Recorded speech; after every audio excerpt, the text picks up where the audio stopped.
सिद्धेभ्यः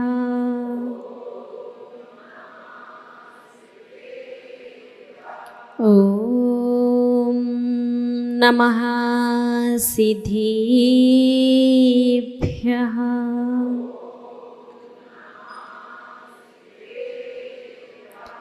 ळमोजिणाडं ळमोजिणाडं ळमोजिणाडं मादीजिनं त्वमेव शरणं त्वमेव शरणं त्वमेव शरणं वीरप्रभुम् त्वमेव शरणं त्वमेव शरणं त्वमेव शरणं वीरप्रभुम्।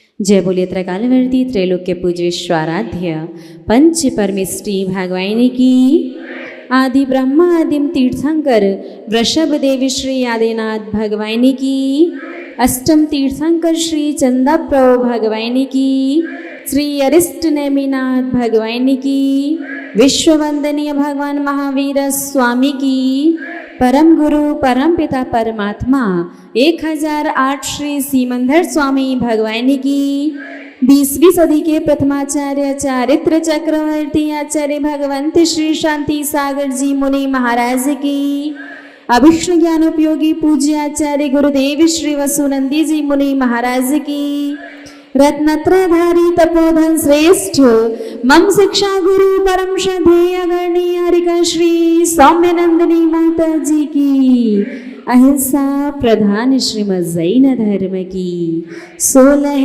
कारणे पर्व की परम पूज्य 105 हरिका सुयोग्य नंदिनी माता जी की आरिका संघ की धर्म स्नेही आप सभी भव्य महानुभाव, आज अपन सभी अपनी प्रातःकालीन क्लास लॉजिक धर्म का इस क्लास में कुछ बातों को समझेंगे। पहली बात भगवान आदिनाथ के समय की है, जो भगवान आदिनाथ के साथ 4000 राजाओं ने दीक्षा ली थी।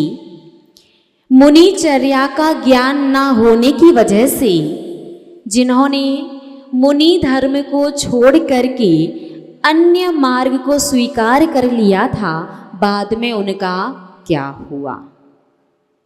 तो जब भगवान आदिनाथ को केवल ज्ञान प्रकट हुआ, भगवान आदिनाथ ने धर्म का उपदेश दिया, तो उस धर्म उपदेश को श्रवण करके 4000 राजाओं ने जो मार्ग से च्युत हो गए थे, भटक गए थे, पुनः मुनि दीक्षा स्वीकार कर ली थी। इस बात से आपको 2 शिक्षाएं मिलती हैं। पहली शिक्षा भगवान आदिनाथ के जीवन से मिलती है कि आपका जो भी नियम है, आप जो भी धर्म कर रहे हैं, तो पहले आप अपने नियम का पालन कीजिए, उसके बाद यदि शक्ति और सामर्थ्य है तो दूसरे को भी धर्म मार्ग में लगाइए। ऐसा नहीं कि कभी कोई परिस्थिति आ जाए तो भैया कोई बात नहीं, हम अपनी पूजन अभिषेक छोड़ देते हैं, आप चले जाओ। ठीक है, इस बात को विस्तार से शाम को अपन समझ लेंगे। पहली शिक्षा भगवान आदिनाथ के जीवन से कि पहले स्वयं धर्म करो, फिर सामर्थ्य है, अनुकूलता है तो दूसरों को भी धर्म के लिए प्रेरित करो। और दूसरी शिक्षा उन 4000 राजाओं से कि मार्ग का ज्ञान ना होने की वजह से भले ही भटक गए हों, लेकिन जब सही मार्ग का ज्ञान हुआ तो पुनः वह मार्ग को स्वीकार कर लिया था। ठीक उसी प्रकार से जब तक आपको नहीं पता कि कौन सी क्रिया, कौन सा कार्य, कौन सा धर्म किस प्रकार से करना चाहिए, तब तक आप चाहे कुछ भी करते रहो, लेकिन जब आपको ज्ञान हो जाए तो आपको सही से धर्म करना है। दूसरी बात, हमारे परम आराध्य भगवान महावीर स्वामी, भगवान महावीर के 5 नाम के बारे में जान रहे थे। पहला, जन्म के समय वर्धमान मिला, 2 मुनियों की जिज्ञासा का समाधान होने की वजह से सन्मति मिला, सर्प के आतंक को उन्होंने कम किया तो अतिवीर मिला, मदमस्त हाथी को वश में किया तो महावीर मिला। तो वीर नाम कब मिला? क्योंकि शास्त्रों में जो कथानक कुछ कुछ आपने पढ़े या गूगल बाबा जी ने बताए होंगे, वो श्वेतांबर मत के कथानक हैं। वो नाक छींक आने वाला और वो सुमेरु पर्वत हिलने वाला। दिगंबर धर्म क्या कहता है? दिगंबर धर्म कहता है इस हुंडाव सर्पणी काल में 3 तीर्थंकरों पर उपसर्ग हुआ था। तो जब भगवान महावीर स्वामी मुनि अवस्था में थे, वो शमशान में ध्यान कर रहे थे, उस समय उनके ऊपर उपसर्ग हुआ। सुबह तक भगवान अविचल खड़े रहे और प्रातःकाल उस उपसर्ग करने वाले ने अपनी पूरी माया समेट ली और भगवान की वीर नाम से स्तुति की। ठीक है, भगवान पर उपसर्ग हुआ, उस समय भगवान को कौन सा नाम मिला? वीर नाम। उपसर्ग को उन्होंने जीत लिया था। प्रातःकाल उसे बोध हुआ कि मैंने गलती कर दी है, अपनी माया को समेटा और वीर नाम से भगवान की स्तुति करके वो गया। इस प्रकार से भगवान महावीर स्वामी के 5 नाम। अब वो शिक्षा, वो बात जो भगवान महावीर स्वामी की आप सभी जीवों को मानना चाहिए, वो कौन सी बात है? भगवान महावीर का संदेश सभी को पता है, जियो और जीने दो, अनेकांत सिद्धांत, स्यादवाद शैली और अहिंसा, हिंसा, अचौर्य और हिंसा, अहिंसा, सत्य, अचौर्य, ब्रह्मचर्य और अपरिग्रह, ये 5 सूत्र, ये सबको पता है। लेकिन वो बात जो आपको कैसे भी किसी भी प्रकार से मानना ही चाहिए, वो कौन सी बात है?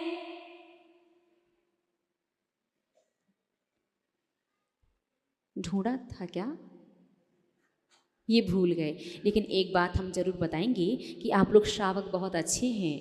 हम जो प्रश्न, जो विषय आपको देते हैं घर से लेकर के आने के लिए, आप आंसर भले ही पूरा ला पाएँ, आधा ला पाएँ, गलत लेकर के आ पाएँ या सही लेकर के आ पाएँ, लेकिन आप ढूंढते जरूर हो।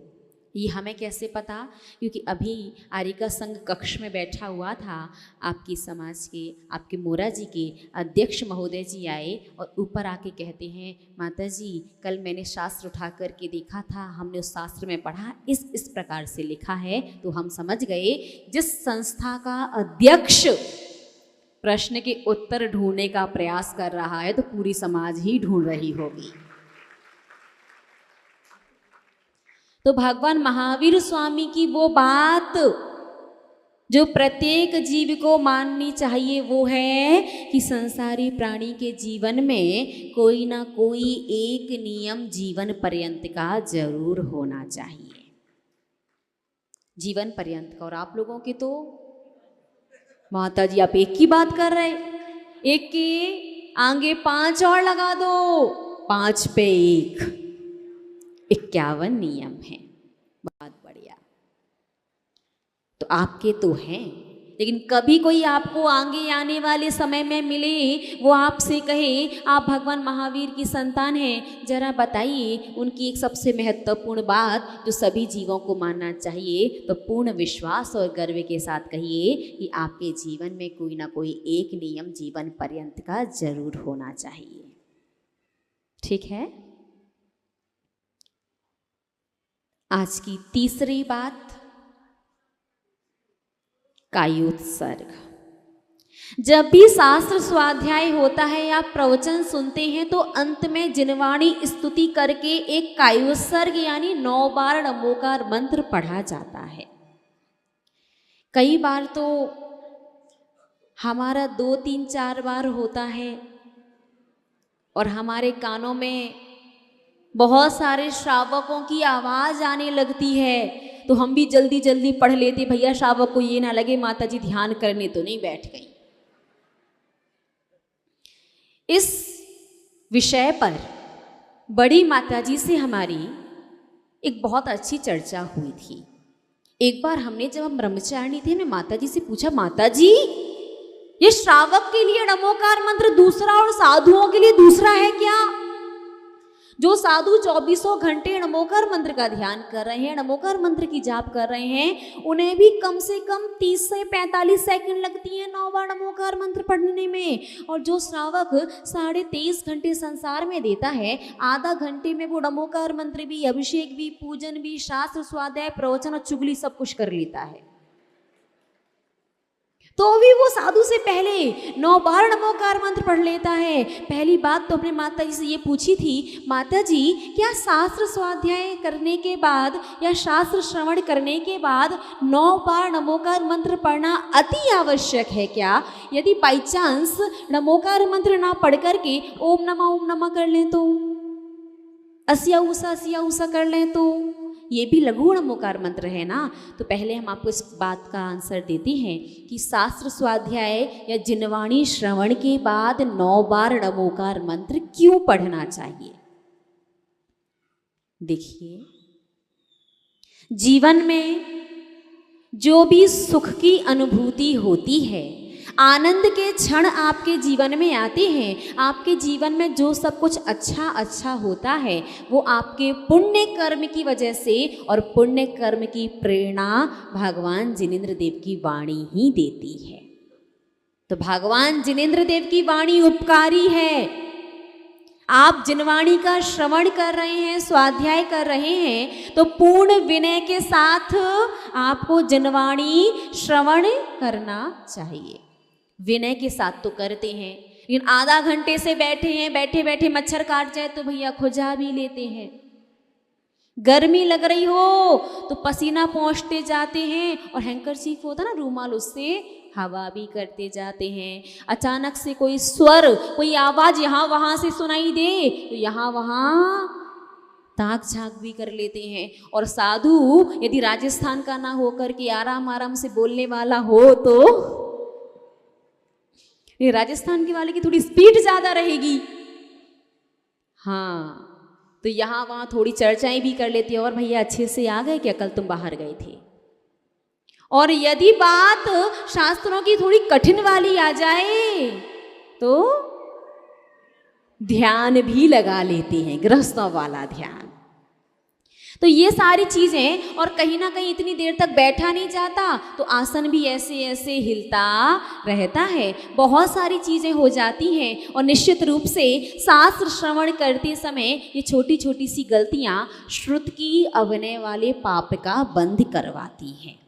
अब हम करना नहीं चाह रहे लेकिन हो रही हैं तो क्या करें? इतने सारे पाप को फिर कहाँ धोने जाएंगे? क्या शास्त्र श्रवण करना छोड़ दें, प्रवचन सुनना छोड़ दें, जिनवाणी सुनना छोड़ दें? नहीं, छोड़ना नहीं है। तो क्या करना है? जिनवाणी पढ़ने और सुनने के बाद, जिनवाणी स्तुति करने के बाद जो आप 9 बार नमोकार मंत्र पढ़ते हैं ना, उस 9 बार के नमोकार मंत्र में, उस जिनवाणी श्रवण में जो भी छोटे छोटे आपसे दोष हो जाते हैं, सारे के सारे दोष समाप्त हो जाते हैं।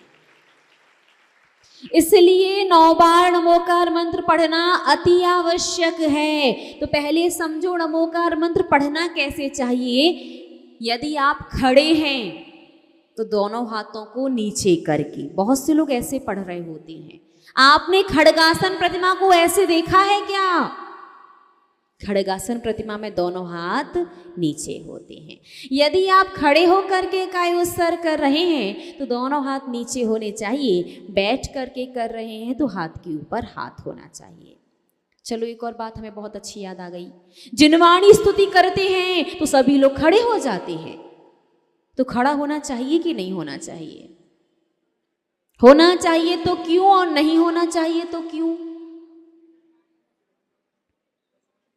देखिए, जिनवाणी स्तुति जब करते हैं तो खड़े हो सकते हैं, होना चाहिए नहीं कहा, ध्यान से सुनना। क्यों खड़े हो सकते हैं? क्योंकि अब जिनवाणी जितनी हमें सुननी थी, पढ़नी थी, समझनी थी, आज का विषय पूरा हुआ। अब खड़े होकर के हम विनय कर रहे हैं, क्योंकि यथा स्थान हम उस जिनवाणी को विराजमान करने जाएंगे। लेकिन इतना ध्यान रखना, यदि नीचे चौकी पर जिनवाणी रखी हुई है, आप बैठ करके स्वाध्याय कर रहे थे, फिर आप खड़े हो जाते, जिनवाणी आपके घुटनों के नीचे हो जाती। साधु बेचारा नीचे पाटे पर, ऊपर आपने आसन लगाया तो ठीक है, साधु बेचारा नीचे पाटे पर बैठा, आप उसके मूड पर खड़े हो गए। अरे कोई बिल्कुल निकट में खड़ा होता है ना तो ऐसा लगता है सिर पर ही खड़ा है। तो जब जिनवाणी नीचे रखी है चौकी पर, या वक्ता नीचे आसन पर बैठ करके यदि आपको जिनवाणी श्रवण शास्त्र स्वाध्याय करवा रहा है, तो आपको बैठ करके अपना गवासन लगा करके आपको जिनवाणी स्तुति करनी है। गवासन समझते हो ना? दोनों पैरों को सीधे हाथ की ओर मोड़ना। गवासन से क्यों करनी है जिनवाणी स्तुति? बैठे बैठे यदि आलती पालती लगा करके या पद्मासन लगा के करेंगे तो क्या दोष है? दोष तो कुछ नहीं है, लेकिन फिर गवासन क्यों लगाना है? कोई बता सकता क्या? इसका आंसर ले आना। गवासन ही लगाना चाहिए। आप यदि पद्मासन से या आलती पालती से करते हैं जिनवाणी स्तुति तो दोष तो नहीं है, लेकिन पूर्ण सही क्रिया भी नहीं है। जिनवाणी स्तुति यदि बैठ करके कर रहे हैं तो गवासन से, और यदि खड़े होकर के कर रहे हैं, जिनवाणी ऊपर है, यदि आपको जिनवाणी श्रवण कराने वाला ऊपर बैठा हुआ है तो आपको जिनवाणी स्तुति स्व स्थान पर खड़े होकर के ही करना चाहिए। खड़े हैं तो हाथ नीचे, बैठे तो हाथ के ऊपर हाथ।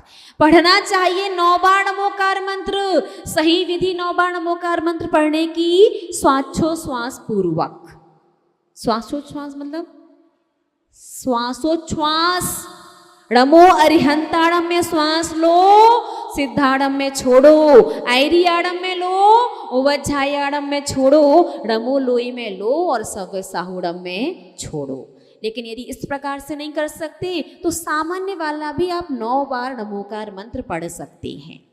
ये तो हुआ राजमार्ग। राजमार्ग यानी समीचीन, बिल्कुल एकदम सही मार्ग। जिस मार्ग पर आप चलोगे तो कोई गुंजाइश ही नहीं है कि आपको मंजिल ना मिले। मतलब 101% शास्त्र श्रवण जिनवाणी सुनने के बाद यदि आप सही से 9 बार नमोकार मंत्र पढ़ते हैं तो उस समय छोटे छोटे गलती, बड़ी गलती कोई हो गई तो प्रायश्चित लेना पड़ेगा, लेकिन छोटी छोटी यदि कोई गलती हुई है तो एक कायुसर्ग से सारा पाप धुल जाएगा। ठीक है, तो क्या है ये? राजमार्ग। अब एक होता है अपवाद मार्ग। अपवाद मार्ग का तात्पर्य है परिस्थिति वाला मार्ग। जो आचार्य परमेष्ठी आगम और युक्ति में कुशल होते हैं वो किन्हीं परिस्थितियों पर राजमार्ग में से एक अपवाद मार्ग का प्रचलन करते हैं। अपवाद मार्ग क्या है? यदि आपको कोई शारीरिक परेशानी है, आप ज़्यादा देर नहीं खड़े हो सकते, नहीं बैठ सकते, बिल्कुल अर्जेंट है, इमरजेंसी है, कहीं आपको जाना ही है, या आपसे नमोकार पढ़ते नहीं बनता, नमोकार मंत्र नहीं आता, या अन्य कोई अपरिहार्य समस्या आपके सामने उपस्थित हो जाती है, तो क्या करना है? सीधे भाग नहीं जाना है, तो क्या करना? 9 बार लघु नमोकार मंत्र पढ़ सकते हैं। ओम नमः या असिया ऊषा। उससे क्या होगा? उससे आपके पाप कर्म का क्षयोपशम, यानी कुछ पाप कर्म का क्षय और कुछ पाप कर्म अभी दब गया बाकी है। फिर आपने जो कायोत्सर्ग सभा में नहीं किया, वो कायोत्सर्ग कब करोगे? पेट पूजा करने से पहले। कब करोगे? भोजन करने से पहले। और भोजन से पहले फिर 1 नहीं 2 कायोत्सर्ग करोगे। एक तो यहाँ जो छोड़ करके गए वो, और दूसरा प्रायश्चित स्वरूप कि छोड़ करके आपको लघु नमोकार मंत्र पढ़ करके आना पड़ा। बात समझ में आई कि नहीं आई? बोलिए ना। शास्त्र श्रवण के बाद कायोत्सर्ग आवश्यक क्यों है? क्योंकि उस समय यदि श्रुत की अभिनय का कोई दोष लग गया हो तो वो दोष, वो पाप क्षय हो जाए। यदि क्षय नहीं होगा तो ये पाप कर्म आगे चल करके ज्ञानावर्णी और दर्शनावर्णी के रूप में उदय में आएगा। फिर आप अपना काम करवाने के लिए जब भी बड़े बड़े आला अधिकारियों से मिलना चाहोगे तो दर्शनावर्णी कर्म आपके लिए बाधा उत्पन्न करेगा, आपकी उनसे मीटिंग फिक्स नहीं होने देगा। तो आपको ऐसा चाहिए क्या? नहीं ना? तो क्या करना है? श्रुत की विनय का ध्यान रखना है। ठीक है, तो एक कायोत्सर्ग अच्छे से। एक और पॉइंट, आज की चौथी बात, क्योंकि कुछ ही दिनों में 10 लक्षण पर्व प्रारंभ होने वाला है और इस वर्ष तो आप सभी लोग 10 लक्षण पर्व एक पर्युषण ऐसा भी के रूप में मनाने वाले हैं। तो पर्व प्रारंभ होने से पूर्व जिन मंदिरों में तैयारियां बिल्कुल युद्ध स्तर की होती हैं, जोर शोरों पर पूरे मंदिर को चमका दीजिए, पुजारी लगे हैं 2-2, 3-3 घंटे प्रतिमाओं को साफ करना है, मंजन करना है श्री जी का।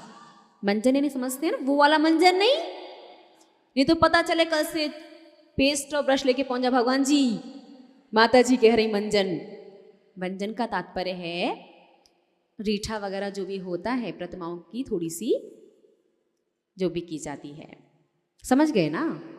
साफ सफाई तो नहीं कहेंगे उसे, लेकिन थोड़ा सा जो प्रतिदिन अभिषेक होते होते कभी कभी पीतल की प्रतिमाएं, अष्टधातु की प्रतिमा जो होती हैं उनकी आभा चमक कम होने लगती है, तो आप उन सबको व्यवस्थित कर देते हैं।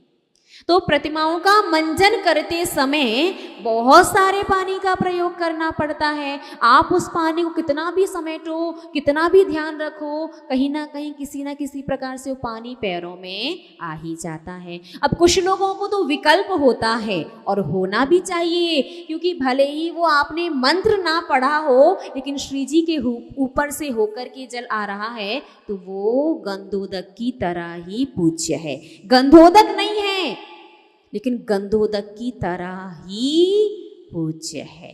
पैरों में प्रयास करना चाहिए कि आप उतने ही जल का प्रयोग करें, या ज़्यादा जल का कर रहे हैं तो व्यवस्था ऐसी बनाएं कि पैरों तक जल ना पहुँचे, लेकिन बाई चांस फिर भी छींटे आपके ऊपर आ रहे हैं या पैरों में वो जल आ गया है, तो आपको क्या करना चाहिए? सबसे पहली बात, जो मंजन कर रहा है श्री जी का, यदि उसकी सामर्थ्य है तो उसे उस दिन का उपवास करना चाहिए। उपवास नहीं कर सकता तो एकाशन तो करना ही चाहिए, अर्थात भोजन एक बार और 2-3 बार पानी वगैरह ले सकते हैं, एकाशन। और श्री जी का मंजन होने के बाद भगवान का विधान, कि मंजन करते समय बहुत से लोग गर्दन से पकड़ लेते हैं, बहुत से लोग एक हाथ से पकड़ के बिल्कुल टेढ़ा और उल्टा कर देते हैं। अरे भैया, माना कि साक्षात वो सिद्धालय में विराजमान है, यहाँ पर उनकी प्रतिमा है, लेकिन चाहे जैसा नहीं कर सकते फिर भी। लेकिन कभी कभी परिस्थिति ऐसी आ जाती है अभिषेक में तो पूर्ण विनय और व्यवस्था का ध्यान रख भी लें, मंजन के समय कोई ना कोई गड़बड़ तो होती ही है। तो उन श्रावकों को एकाशन, एक बार भोजन, 2-3 बार पानी ले सकते हैं और एक विधान, चाहे शांतिनाथ विधान करें या मूलनायक विधान, कोई भी विधान करना चाहिए। और यदि आसपास कहीं साधु हैं तो उनके पास जाकर के प्रायश्चित भी जरूर लेना चाहिए। अब एक और नई बात सामने आ गई, तो माता जी इतना सारा करना पड़े तो इससे अच्छा हम तो मंजन करने ही नहीं जाएंगे। इतनी बड़ी समाज, जिसे जाना वो जाओ, एक बार का भोजन रह जाएगा, प्रायश्चित लेना पड़ेगा सो अलग। अब कोई आचार्य थोड़े व्यस्त कठिन वाले मिल गए, उन्हें से 2-4-10 उपवास दे दिए तो और गड़बड़ हो जाएगी।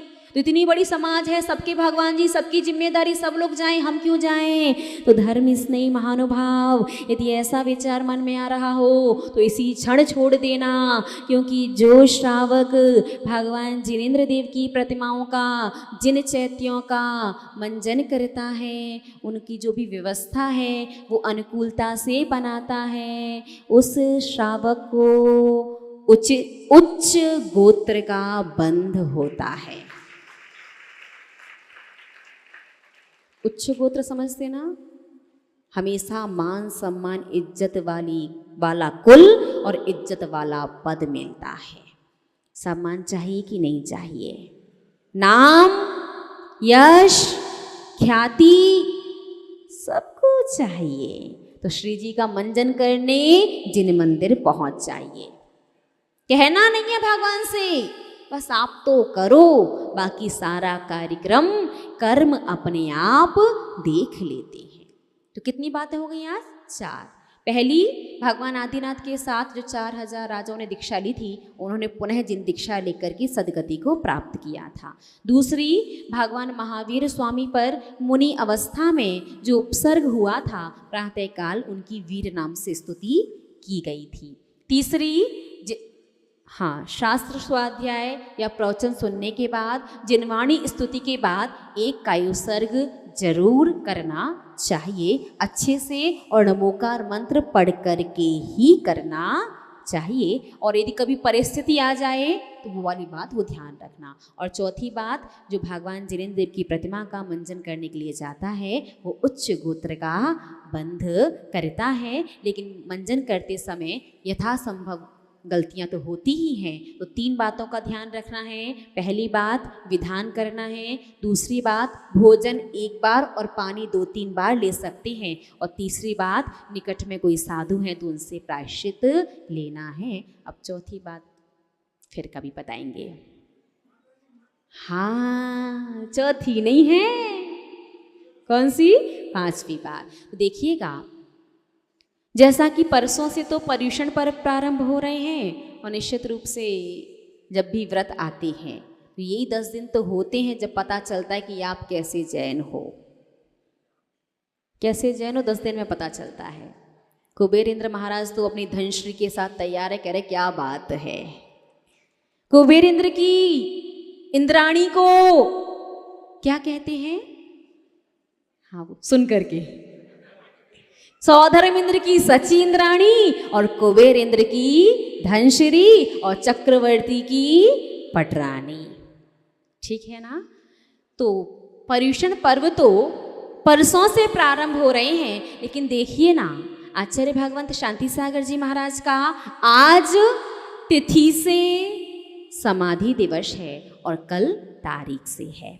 निश्चित रूप से आचार्य भगवंत का अपन सभी के ऊपर महान उपकार है। डायरेक्ट भले ही ना हो, परंपरा से उनका उपकार अपने ऊपर है। एक श्रावक श्रेष्ठ जी कह रहा था, माता जी महावीर कीर्ति जी की जो परंपरा है उसमें शांति सागर जी का उपकार कैसे है? क्योंकि वो तो आदि सागर अंकलीकर जी की परंपरा है। रे भोले प्राणी, आचार्य भगवंत महावीर कीर्ति जी की क्षुल्लक दीक्षा किससे है?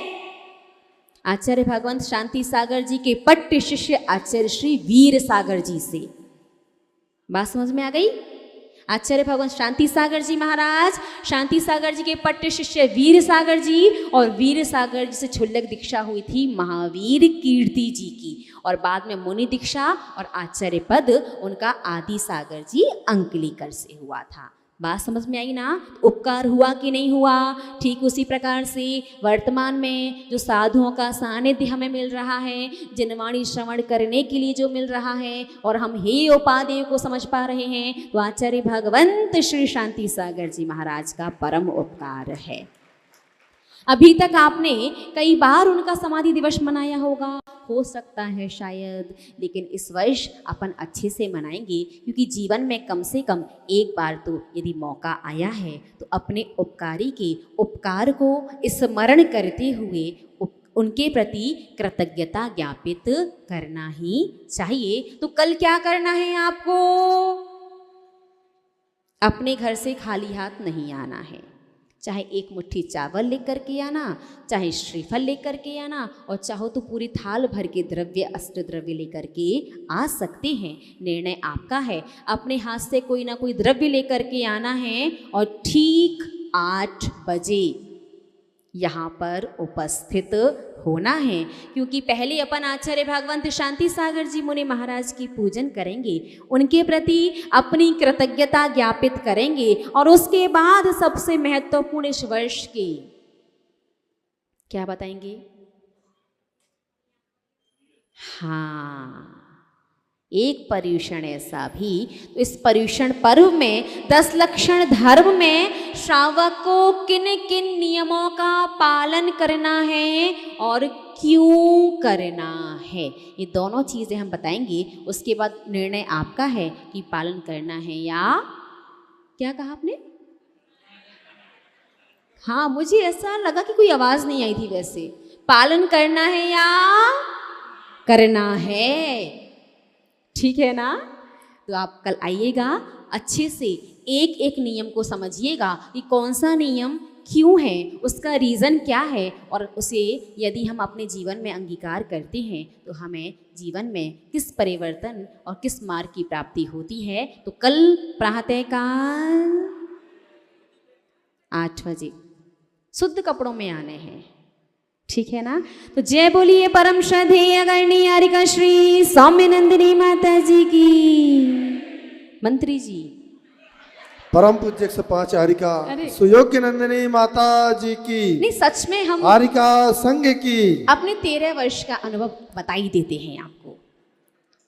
13 वर्ष, ये 13वां चातुर्मास है। इससे पहले 12 चातुर्मास हुए 2011 से। 12 वर्षों में सभा का समापन हमेशा सुना, जिनवाणी स्तुति की, कायुसर की और हो गया। ये पहला चातुर्मास है जहाँ जिनवाणी सुनी, जिनवाणी स्तुति हुई, कायुसर किया। उससे पहले जब तक मंत्री जी का वो 2 मिनट वाला संक्षिप्त है ना, वो सबको रिमाइंड ना करवाएं कि रोज रोज कह रहे हैं भैया, तब तक सभा पूरी नहीं होती है ना? पूज्य आर के शंकर चरणों में विनम्र से कक्का उका हो चरणों को बोल जा, नहीं बोल जा। हम मेरे हम अरे हम मेरे हम अरे हम मेरे हम अरे हम मेरे हम अरे हम मेरे हम मेरे हम मेरे हम अरे हम मेरे हम मेरे हम मेरे हम अरे हम मेरे हम मेरे हम मेरे हम अरे हम मेरे हम मेरे हम मेरे हम अरे हम मेरे हम मेरे हम मेरे हम अरे हम मेरे हम मेरे हम मेरे हम मेरे हम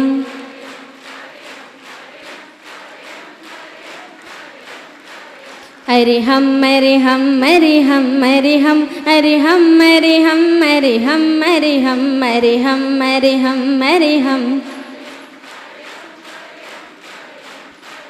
अरे हम मेरे हम मेरे हम मेरे हम अरे हम मेरे हम मेरे हम मेरे हम मेरे हम मेरे हम